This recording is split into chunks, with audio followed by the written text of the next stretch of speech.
In this lesson, I'm going to show you how I would approach the reference challenge drawing. As a bonus, this task will also give us a chance to review many of the concepts we've looked at in this title.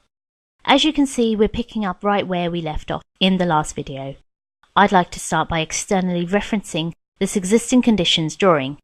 To do that, I'll go to the Insert tab and then I'll click Attach. I'll make sure that the files of type is set to DWG, and in the Exercises Files folder, I'll select this drawing, 04 Existing Conditions, and I'll click Open. Now when I attach this geometry, I want to make sure it comes in at the same location, size and rotation as it is in the original file.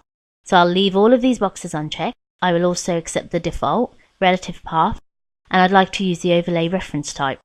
That way, if someone were to externally reference my drawing, the existing conditions won't go along for the ride. I'll click OK when finished. We can now see the existing conditions in my file. The next thing I'd like to do is adjust the layer colors. To do that, I'll open the Layer Properties Manager. Right here we can see the externally referenced layers. They're very easy to find because the layer names will be preceded by the file name. I'm going to select the first referenced layer, and then I'll hold my Shift key and grab the last one. When they're selected, I'll click on the color property and I will change all of these to be a light grey. The next thing I'd like to do is turn off this text object. To do that, I'll go to the Home tab, and then in the upper right corner of the Layers panel, I'll click the Layer Off button. I will then select an object that represents the layer I'd like to turn off.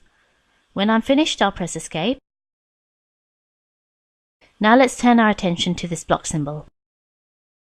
If I come back to my drawing, you can see that we already had the geometry for this object in the file. Before I convert this into a block, I'm going to rotate it 90 degrees. I'll rotate it from the endpoint, and then I will lock the ortho and pull down such that the arrow is pointing to the right. I'll do this to take advantage of the rotation angle when I insert this symbol. You'll see what I'm talking about in just a second. Let's select this, and I can see the geometry is on layer 0. That's perfect. To create a block, I'll click the Create button and I'll call this symbol arrow. I will then click Pick Point and I will select the insertion point for this block. I'd like to pick a point at the middle of the symbol. To do that, I'll Shift right click and choose Mid Between Two Points. The point I want will be midway between the tip of the arrowhead and the midpoint of the other side. I will then click Select Objects and I'll click Select the geometry that makes up the block. Finally, since I don't need this geometry anymore, I'll make sure that Delete is selected and I'll click OK. Alright, let's pan over. And before I insert my first symbol, I'm going to make sure that the proposed stripe layer is current.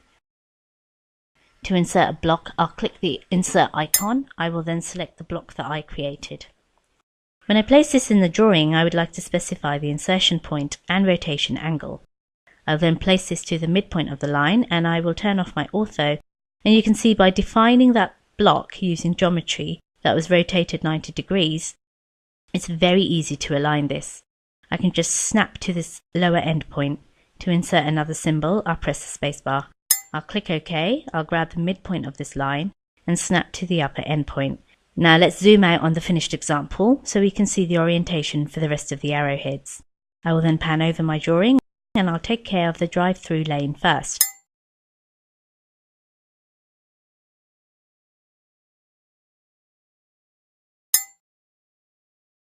Whenever you're creating a block, always think about how the block is inserted. Sometimes, just by rotating the symbol 90 degrees, it makes insertion a lot faster. Now that I'm finished with my symbols, I don't need the sketch geometry anymore, so I'll click the Layer Off button again, and I'll click one of these center lines. Finally, let's take care of this referenced image. I'll start by zooming in on that area in my drawing. I will then set the proposed sign layer current.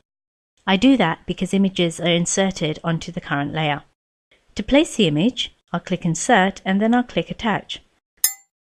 I will then set the files of type to all image files, and I will choose this image, 04 No Park Sign, and I'll click Open.